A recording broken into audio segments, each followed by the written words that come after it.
안녕하세요. 아나운서 정세진입니다.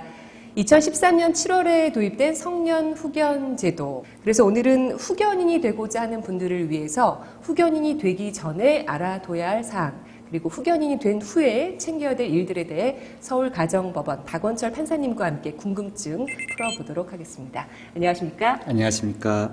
네, 먼저 그럼 첫 번째 사례 함께 보시죠.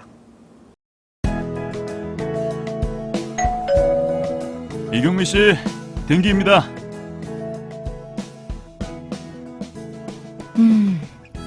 이제 후견인이 됐으니 어머니 예금과 보험금을 인출할 수 있겠네.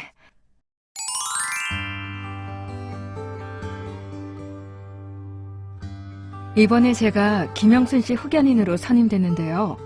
김영순 씨 명의로 된 예금을 출금하고 싶습니다. 고객님, 죄송하지만 지금은 예금 인출이 안 됩니다. 법원에 문의해 보시겠어요?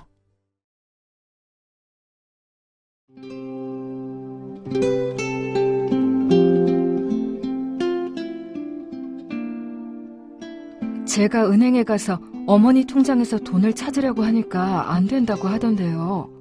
왜 그런 건가요? 아직 재산 목록 보고서를 제출 안 하셨네요. 재산 목록 보고서요? 그게 뭔데요? 어머니 김영순 씨 재산을 파악해서 재산 목록 보고서를 작성하신 후 법원에 제출하셔야 합니다. 그래야 예금을 출금하실 수 있어요. 저는 어머니 예금이나 보험이 뭐가 있는지 잘 모르는데요. 어떻게 어머니 재산을 확인하라는 말씀이죠? 네, 영상 잘 봤습니다. 이게 후견인이 되면 피후견인, 어머니의 재산이 뭐가 있는지를 목록을 작성해서 법원에 제출을 해야 되는군요. 네, 후견인은 후견 시작 후 2개월 내에 피후견인의 재산을 조사한 다음 재산 목록 보고서를 작성해 제출해야 합니다. 중요한 점은 이렇게 재산 목록 보고서를 제출하기 전까지는 피후견인의 재산에 대해 권한을 행사할 수 없다는 점인데요. 영상 속 이경미 씨처럼 재산 목록 보고서를 제출하지 않으면 어머니 예금이나 보험금을 인출할 수 없고 재산을 처분할 수도 없습니다. 네, 재산 목록 보고서를 후견인이 그러면 작성을 하려면 어머니 재산이 어디 있는지, 얼마나 있는지를 알아야 되잖아요. 네. 그건 또 어떻게 다 알아낼까요? 네, 방법이 있습니다. 바로 상속인 금융거래조회 서비스를 활용하시면 됩니다. 상속인 금융거래 조회 서비스. 네. 조회 결과를 확인한 후 해당 은행이나 보험회사를 방문하여 예금 잔액 증명서 등 각각의 증빙 자료를 발급받아 제출하시면 됩니다. 혹시 재산이 없더라도 재산이 없다는 것을 법원이 확인할 수 있도록 상속인 금융거래 조회 결과를 첨부해 반드시 보고서를 제출해야 합니다. 네. 상속인 금융거래 조회 서비스를 이용해서 재산 목록 보고서를 작성해 법원에 제출한다. 맞습니다. 네. 다음 사례 함께 보시죠.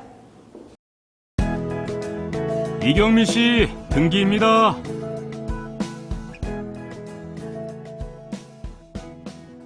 이게 뭐지? 기일 소환장? 여보세요? 김영순 씨 후견인 이경미입니다.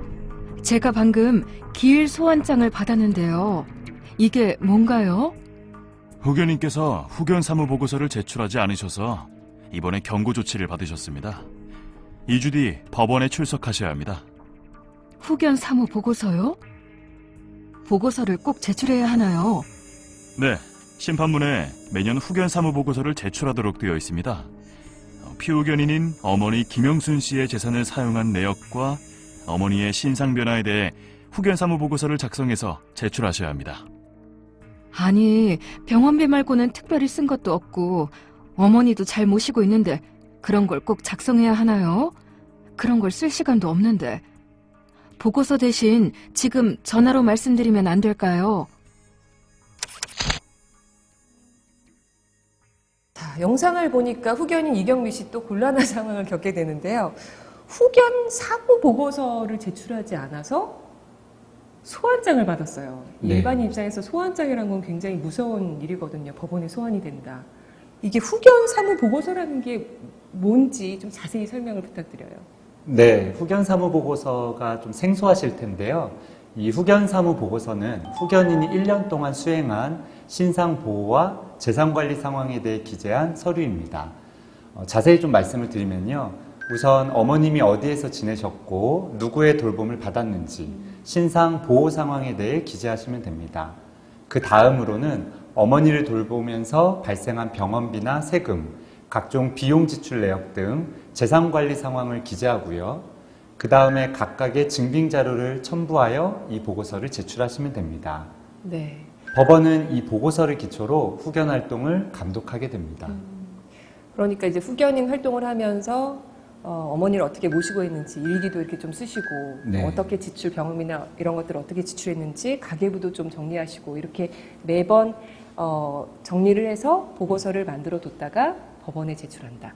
후견 사무 보고서를 만약에 제출하지 않으면 무슨 일이 생기는 건가요? 네, 그런 경우 법원은 후견인에게 보고서 제출을 요구하거나 법원으로 소환하여 조사할 수도 있습니다. 이러한 조치에도 불구하고 보고서 제출을 하지 않는 경우에는 후견인을 다른 사람으로 변경할 수도 있으니 주의하셔야 합니다. 후견 사무 보고서는 1년에 한 번 보내나요? 네, 후견인은 통상적으로 1년에 한 번 후견 사무 보고서를 제출하면 됩니다. 네, 잘 알겠습니다.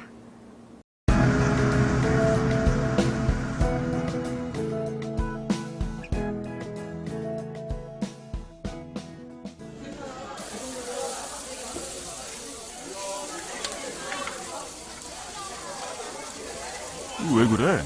무슨 일이야?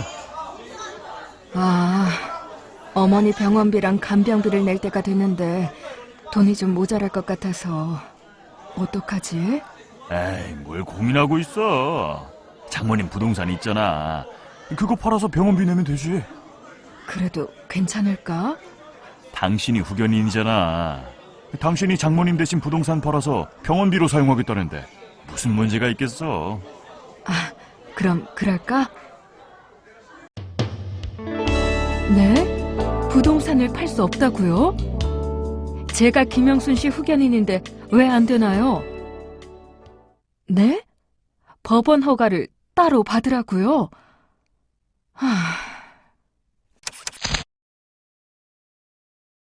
네, 영상 속의 이경미 씨 후견인이 되면 이제 어머니의 모든 것들을 잘 처리할 수 있을 거라고 모두 다 처리할 수 있을 거라고 생각했는데 부동산이라서 그런가요? 여기서 딱 걸렸습니다. 후견인하고 다 처리할 수 있는 건 아닌가 봐요? 네, 매우 중요한 문제인데요. 후견인이 되었다고 모든 행위를 대리할 수 있는 건 아닙니다. 우선 법률이 허가사항으로 정한 경우가 있습니다. 예를 들어 피후견인을 정신병원 등에 격리하는 경우, 피후견인에게 위험한 의료행위를 하는 경우, 피후견인이 거주하는 부동산을 팔거나 임대, 임대차 해지 등을 하는 경우에는 반드시 법원의 사전허가를 받아야 합니다. 또한 법원이 심판문에 허가사항으로 정한 경우가 있습니다. 예를 들어 심판문에 부동산을 처분하거나 대출을 받는 경우, 소송행위를 하는 경우, 예금 인출 한도를 초과하여 예금을 인출하는 경우에 법원의 허가가 필요하다고 정하였다면 이러한 행위를 할 때에도 반드시 법원의 사전허가를 받아야 합니다. 법원의 사전허가 없이 어머니의 재산을 처분했다, 처리했다 이렇게 되면 어떤 일이 생기는 건가요? 네, 후견인이 피후견인 재산을 법원 허가 없이 처분한 경우에는 법원은 원상 회복 명령을 하거나 후견인 변경, 형사 고발 등의 조치를 하게 되니 이 점을 주의하셔야 합니다.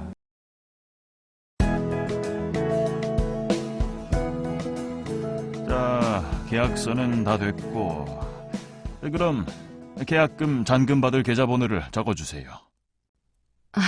네. 여보, 그 어머님 집을 판 돈인데 당신이 받아도 되나? 그 어머님 계좌로 받아야 하는 거 아니야? 잔금까지 받고 나면 복비도 내야 하고 양도세도 내야 하고 또 그동안 썼던 비용들도 정산해야 하는데 그때마다 은행 가서 처리하려면 힘들잖아. 그냥 내가 후견인이니까 내 통장으로 받아서 관리하면 되지. 아, 그렇긴 하네.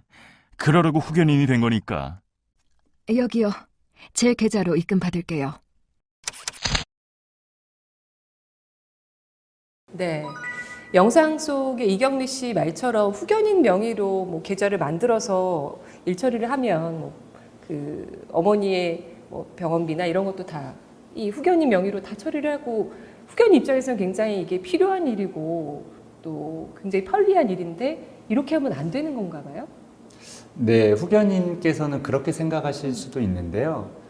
가족이 후견인이 되면 후견인 마음대로 피후견인 재산을 사용할 수 있다고 여기는 경향이 있습니다. 하지만 후견이 개시된 것은 피후견인의 신상과 재산을 보호하기 위한 것이지 후견인의 이익이나 편의를 위한 것이 아닙니다. 따라서 피후견인 재산은 반드시 피후견인 명의로 투명하게 관리되어야 합니다.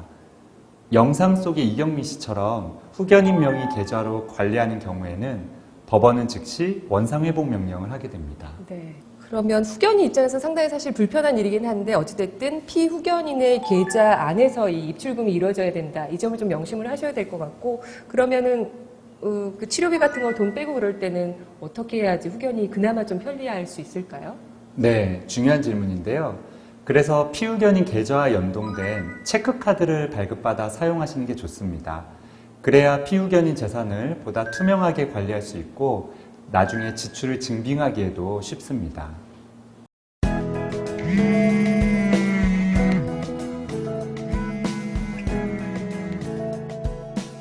여보세요? 안녕하세요. 가정법원 후견센터의 김공정 감독관입니다. 이경미 씨 맞으십니까? 네, 맞는데요. 다름이 아니라 김영순 씨 후견 사무 보고서를 아직 제출하지 않으셔서 전화드렸습니다. 네? 후견 사무 보고서요? 아휴, 또 내야 하나요? 작년에 법원 허가 받아서 어머니 부동산도 팔고 이젠 특별히 관리할 재산도 없어요. 어머니는 지금 요양원에서 별탈 없이 잘 지내시고요. 이제 후견을 그만두고 싶은데 지금이라도 취하할 수 없을까요? 네, 영상 속의 이경미 씨 사실 어머니 잘 돌봐드리고 요양원까지 잘 모셔드리고 재산도 잘 처리해드렸는데 또 뭐 보고서 작성하라 여러 가지 요구들이 법원에서 있습니다. 후견인 이제 그만하고 싶은 마음도 생길 것 같은데 중도에 그만둘 수는 없나요? 네, 이 부분은 후견인들께서 가장 궁금해하시는 부분인데요. 후견이 일단 시작되고 난 이후에는 피후견인의 정신 상태가 회복되거나 피후견인이 사망하기 전까지는 중도의 후견을 그만둘 수가 없습니다. 따라서 영상 속 이경미 씨처럼 후견인이 더 이상 후견을 하고 싶지 않다. 이런 이유로는 후견을 그만둘 수 없습니다. 끝까지 책임진다는 마음을 갖고 후견 제도를 이용하셔야 되겠군요. 네, 그렇습니다. 지금까지 후견인이 되면 어떤 역할을 수행해야 되는지, 어떤 것들을 챙겨야 하는지 박원철 판사님과 함께 자세히 알아봤습니다. 또 다른 궁금증이 있으면 어떻게 해야 될까요? 네, 후견 제도가 아직은 낯설고 어렵게 느껴지시는 분들이 많으실 텐데요. 가정법원은 후견인을 위한 무료 상담도 운영 중이니까요. 언제든지 도움을 요청하시기 바랍니다. 네, 잘 알겠습니다. 후견 제도에 대해서 자세히 알아봤습니다. 고맙습니다. 감사합니다.